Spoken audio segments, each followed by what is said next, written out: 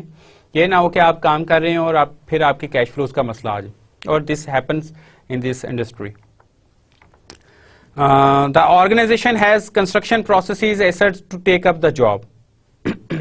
اگر آپ پہلے کنسٹرکشن کے کام کرتے رہے ہیں اور اب آپ کو پھر وہی کام کرنا ہے, تو then that is good, آپ اس کو اٹھا لیں کام کو. The site is accessible and the client will ensure the access. اب آپ ایک کام کرنا چاہ رہے ہیں اور آپ کا جو ریسورسز ہیں, چاہے وہ مشینری ہے, چاہے وہ مٹیریلز ہیں, چاہے وہ لیبر ہے, وہ سارے کے سارے ایک جگہ سے یا ایک روٹ سے ہو کے گزرنے ہیں. کیا وہاں ایکسیس ہے آپ کی؟ اگر نہیں ہے تو کلائنٹ کو انشور کریں کہ وہ آپ کو ایکسیس دے یا پرمٹس جو نیسیسری ہیں وہ دے. کچھ سائٹس ایسی ہوتی ہیں جو کہ کنٹونمنٹ کے اندر ہے اور وہاں اب آپ نے پروجیکٹ سٹارٹ کر لیا اور آپ نے نیسیسری پرمٹس نہیں لیے ہیں, تو اب اس صورتحال کے اندر جب آپ کا مٹیریل آئے گا, آپ کے 6 ٹرکس مٹیریل لے کے آگے اور وہاں وہ روک دیے گئے کہ جی آپ نے اس کی پرمیشن نہیں لی. بائی دیٹ ٹائم آپ نے یہ دیکھنا, آپ کو پھر وہ جو مٹیریلس ڈیلے ہونے کی وجہ سے پورا کا پورا پروجیکٹ جو ہے الٹیمیٹلی ڈیلے ہوگا. تو اس چیز کا آپ کو پہلے سے ہی پتا ہونا چاہیے. نیسیسری پرمٹس آپ کو جو کنسرنڈ اتھارٹیز ہیں ان سے پہلے ہی لے لینے چاہیے. اور اگر آپ کی وہ رسپانسبلٹی, اس سے بھی پہلے کی بات یہ کہ آپ یہ دیکھ لیں کہ آپ کی وہ رسپانسبلٹی ہے بھی یا وہ کلائنٹ کی ہے. Majority of time access to land جو ہے وہ کلائنٹ کی ہی رسپانسبلٹی ہوتی ہے. The client is reputed and pays on time. Now this is very very important. اگر کلائنٹ reputed نہیں ہے, وہ ان نون کوئی آرگنائزیشن ہے یا ان کی ریپیوٹ اچھی نہیں ہے پیمنٹ کے بارے میں, تو پھر آپ ڈیسیژن کرتے ہیں کہ well we are having more projects upcoming جو کہ آ رہے ہیں اور اس کے اندر ہمارا کلائنٹ اچھا ہے تو ہم اس کی طرف جائیں. تو کلائنٹ کا اچھا ہونا بھی آپ کے پروجیکٹ سلیکشن کے اوپر کافی اثر انداز ہوتا. The workability and constructability analysis shows that the project may be taken up. اب آپ کو ایک کام مل رہا ہو جی پاکستان کے اندر, آپ نے 2 کلومیٹر ہائٹ والی بلڈنگ بنانی ہے, تو یہ چیز دنیا میں پاسبل ابھی تک نہیں ہو سکی. تو اب آپ دیکھ لیں کہ کیا آپ کے پاس ریکوزٹ کیپیبلٹی ہے اس چیز کو کرنے کے لیے, یا آپ کو ایک 20 اسٹوری بلڈنگ ملی ہے اور اس کے اندر ریکوائرمنٹ ہے کہ جی آپ نے سارے کے سارے جو ہے کاسٹ ان سیچو والز بنانی ہے, آپ نے وہیں کے وہیں دیواریں کے پوری کی پوری پور کرنی ہے. تو یہ ایک نئی ریکوائرمنٹ ہے جو کہ کنسٹرکشن انڈسٹری کے اندر شاید ابھی نہیں ہے یا آپ کی آرگنائزیشن کے اندر بہرحال نہیں ہے. تو پھر آپ فیصلہ کریں گے کہ کیا آپ کو اب اس پروجیکٹ کو اٹھانا چاہیے یا نہیں اٹھانا چاہیے, کیونکہ اس میں ایک یونیک ریکوائرمنٹ ہے کلائنٹ کی. اس کے بعد the organization employees are ready to work at the construction site. آپ نے ایک پروجیکٹ اٹھا لیا ریموٹ ایریا کے اندر جو کہ شہر سے کم از کم 300 کلومیٹر دور ہے, تو وہاں جا کے آپ کے امپلائیز جو ہیں وہ کتنا ویلنگ ہیں, اور اگر آپ ان کو موٹیویٹ کرنا چاہتے ہیں تھرو انسینٹیوز اور بونسز, تو پھر آپ کا کیا کاسٹ امپیکٹ کیا آئے گا اور پھر آپ کے پروفیٹیبلٹی جو مارجنس ہیں وہ کہاں تک رہ جائیں گے. The location is provided with all the amenities of project team deployed there. اچھا اگر آپ نے وہ لے ہی لیا وہ پروجیکٹ اور جو 300 کلومیٹر دور ہے, وہاں کیا پروبیبل ہو سکتا ہے کہ کیا آپ کو امیونٹیز پرووائڈ کرنی پڑیں گی. ہو سکتا ہے آپ کو کنٹینر کا سیٹ اپ کرنا پڑے, ہو سکتا ہے آپ کے پاس اتنی وہاں لینڈ نہ ہو کہ آپ کو انفراسٹرکچر چھوٹا سا ڈیولپ کر سکیں. سو یہ سارے آپ نے بیسیکلی انالیسس کرنا ہے, اور اس کے اوپر ہم آگے دیکھیں گے کہ site analysis. The project is profitable اور the project will add value to the organisation. آپ کچھ آرگنائزیشنز ہوتے ہیں لیکن میجورٹی آرگنائزیشن جو ہیں وہ پروفیٹیبلٹی کی ہی طرف جاتی ہیں. بہرحال ویلیو ایڈیشن کا پارٹ بھی رکھنا ضروری ہے کہ ہو سکتا ہے کہ ایک آرگنائزیشن جو ہے پچھلے 15 سال سے بلڈنگ کنسٹرکشن میں کام کر رہی, اور آپ وہ یہ چاہتے ہیں کہ وہ نیو اپرچونیٹیز ایکسپلور کریں روڈ سیکٹر میں. اب انہوں نے ایک پروجیکٹ اٹھا لیا روڈ سیکٹر کا, اور اس کے اندر وہ دیکھتے ہیں کہ ان کو پروفٹ نہیں ہو رہا کوئی زیادہ, لائک اگر وہ پہلے ان کو 20% پروفٹ ہو رہا تھا تو یہاں شاید 1 اور 2% پروفٹ ہو رہا ہے, جو کہ آرگنائزیشن جس کو سمجھتی ہے کہ this is not adequate, but still آپ وہ کام کر لیں گے. آپ کے آرگنائزیشنل پروسیسز ایسٹ بن جائیں گے وہ کام کرنے کے لیے, تو اس لیے آپ وہ کام اٹھا لیتے ہیں. The future dimension of the business acquiring and retaining is there. Again آپ ایک ایسا پروجیکٹ اٹھا رہے ہیں جو کہ جس کلائنٹ کے ساتھ آپ یہ دیکھتے ہیں کہ اس کے ساتھ کام کرنا بہت ضروری ہے تاکہ اس سے میرا ورکنگ ریلیشن شپ بن جائے. اسی کلائنٹ کا جو فیوچر کے پروجیکٹ یا پورٹ فولیو یا پروگرامز آ رہے ہیں اس کے اندر پھر وہ بگر چنک جو ہے وہ مجھے ملے گا. اگر میں یہ نہیں کرتا تو میرا کمپیٹیٹر آ جائے گا اور پھر میں یہ کلائنٹ جو ہے یا یہ جو امپلائر ہے اس کو میں کھو دوں گا. سو اس چیز کو بھی آپ مد نظر رکھتے ہیں. The competition ask for it to get introduced to new investor in the market. اس کے اوپر ہم نے already بات کر لی. So these are few things.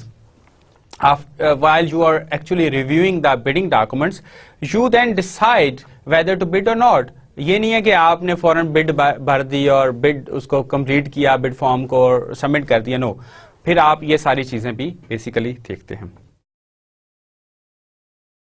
ایک بڑی امپورٹنٹ چیز جس کا ہم نے پچھلی سلائیڈ میں ذکر کیا وہ تھا سائٹ انالیسس کا.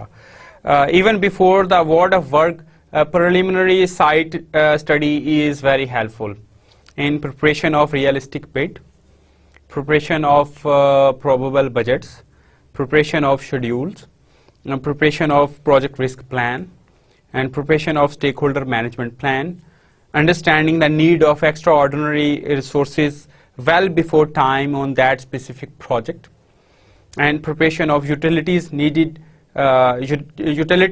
list well before the execution.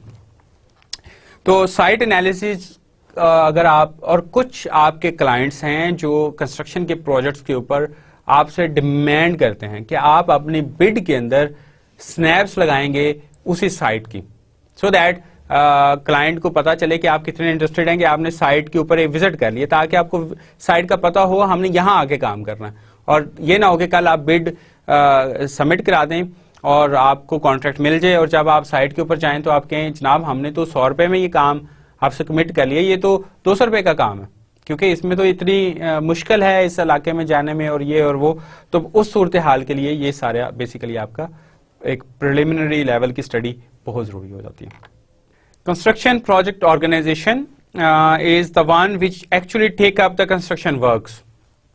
The project team under the leadership of project manager carries out the following task on construction project: estimation of the cost and preparation of the bid proposals, then plan and schedule, stay alert to future work prospects, maintain pre-construction liaison with joint venture partners, review subcontract proposals, prepare budget control estimates, develop construction methods, maintain contract relations, lay out the work, handle requisitioning, scheduling and expediting, document all work performed and get it approved, prepare and check payment estimates, document cost and extra work, document subcontract performance and payment estimates, prepare reports of cost and construction activities, issue progress reports, daily, weekly, monthly, whatever the frequency you have mentioned in project management plan, draft contract modifications, change orders and claims, extension of times, provide assistance in contract settlements. So these are few of the tasks